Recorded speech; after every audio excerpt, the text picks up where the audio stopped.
संस्थाहरूलाई पनि नीतिगत रूपमा बलियो बनाउनु पर्ने अवस्था छ। त्यही यो युवाहरूले आफूले 77 जनाले रगत पकाएर गरिदिए हुन्थ्यो भनेर माग गरेको विशेष। र अर्को भनेको राज्यका निकायहरूमा चाहे त्यो राजदूत होस्, चाहे त्यो न्यायाधीश होस्, चाहे त्यो प्रदेश प्रमुख होस्, चाहे त्यो गभर्नरै किन नहोस्, फलानो पार्टीको हो भने मात्रै नियुक्त हुन्छ वा फलानोले ब्रिफकेस बुझाउँछ भने मात्रै नियुक्त हुन्छ, नत्रमै हुँदैन। प्रहरीमा पनि हेरौँ, डिएसपीदेखि आइजिपीसम्म सबै बढुवा हुन्छ। त्यहाँ क्षमता योग्यताको कदर कहीँ कतै लिखित परीक्षा सरीक्षा केही कतै हुँदैन। जानु पर्यो ब्रिफकेस बोकेर वा फलाना पार्टीको नेता आउनु पर्यो। त्यसरी हाम्रा संस्थाहरूलाई क्षयीकरण गरिरहेको छ।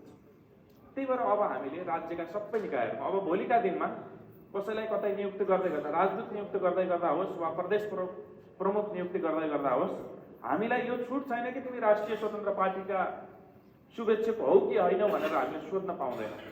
उसको क्षमता र योग्यता छ भने ऊ तत्त निकायमा आफ्नो क्षमता र योग्यताको बलमा पुग्न पाउनुपर्छ। र त्यस्तो व्यवस्था बनाउनको लागि मेरिटोक्रेसी, योग्यता प्रणाली स्थापित गर्नको लागि, चाहे त्यो कर्मचारी तन्त्रमा होस्, चाहे त्यो प्रशासनमा होस्, चाहे त्यो राजनीतिक वृत्तमा होस्। अब तपाईँहरूले पनि हेर्न सक्नुहुन्छ, हिजोका दिनसम्म हामीले गएको निर्वाचनमा त फलानो पदको लागि भनेर राजनीतिक दलले दिने टिकटमा पनि किनबेच। तपाईँलाई लाग्छ मैले टिकट किनबेच गरेर यहाँ तपाईँहरूसँग आएर चुनावमा प्रतिस्पर्धा गरेर जित्दैछु? केही दिन अगाडि त हामीमा त्यस्तो साङ्गतिक हमला भयो। त्यसपछि फेरि एक थरीले त सुलभ खरेल राष्ट्रसभाका उम्मेदवारले पैसा बाँडेछन् भनेर आयो। तपाईँलाई लाग्छ मैले पैसा बाँड्छु? छ मसँग त्यत्रो पैसा? यस्ता दिग्गज होइन अर्बपतिहरूसँग म चुनाव लड्दैछु, बाँड्छु होला त मैले भनेपछि अब हामी टिकट वितरणको प्रणालीबाट नै हामीले शुद्धता कायम गर्न सक्यो भने त्यसपछि भोलि गएर मैले त गरेको लगानी हुन्थ्यो भने त मैले त प्रतिफल गर्नुपर्छ। त्यो नै गर्न नपरोस् भनेर राष्ट्रिय स्वतन्त्र पार्टीले सुसंस्कृत राजनीतिक अभ्यासको थालनी गरेको छ। त्यही भएर भोलिका दिनमा बढीभन्दा बढी अब सांसद भनेकै नीतिगत व्यवस्थाका लागि जानुपर्ने पनि छ र सांसदले मेडिएटरको रोल खेलिदिए पनि हुन्छ। स्थानीय तहले नगरेको काममा पनि मेरो सांसदले भनिदिए हुन्थ्यो भन्ने पनि तपाईँहरूलाई लाग्छ। हाम्रो समाजको एक्सपेक्टेसन त्यो पनि छ। हाम्रो सांसदले हाम्रो क्षेत्रमा बजेट झारिदिए पनि हुन्थ्यो भन्ने पनि छ एक्सपेक्टेसन।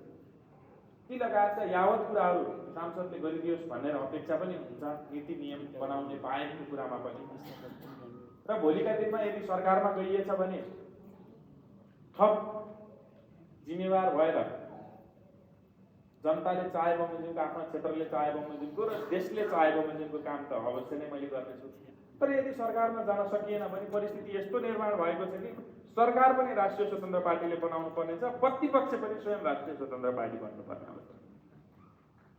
त्यही भएर भोलिका दिनमा कहीँ कतै पार्टीले गल्ती गर्यो भने पार्टीलाई सोध्ने, पार्टीलाई प्रश्न गर्ने थलो पनि प्रतिनिधि सभा नै भएको हुँदाखेरि पार्टीमै अथवा सरकारमा भएको गल्ती कमजोरी औँलाउने काममा पनि हामी नै सरकारमा नभएका साथीले गर्ने बाचा र प्रतिबद्धता पनि तपाईँहरू। किन भन्दाखेरि राष्ट्रिय स्वतन्त्र पार्टी कार्यकर्ताको मात्रै पार्टी हो, यो देशवासीको पार्टी हो। त्यही भएर देशवासीले के कुरा भन्न चाहेको छ सरकारलाई, त्यो प्रतिनिधि सभा मार्फत हामी नै प्रतिपक्ष जसरी भूमिका खेलेर, रचनात्मक प्रतिपक्ष जसरी भूमिका खेलेर हामीले आफ्नै सरकारलाई झकझगाउने काम पनि अवश्य नै गर्नेछौँ।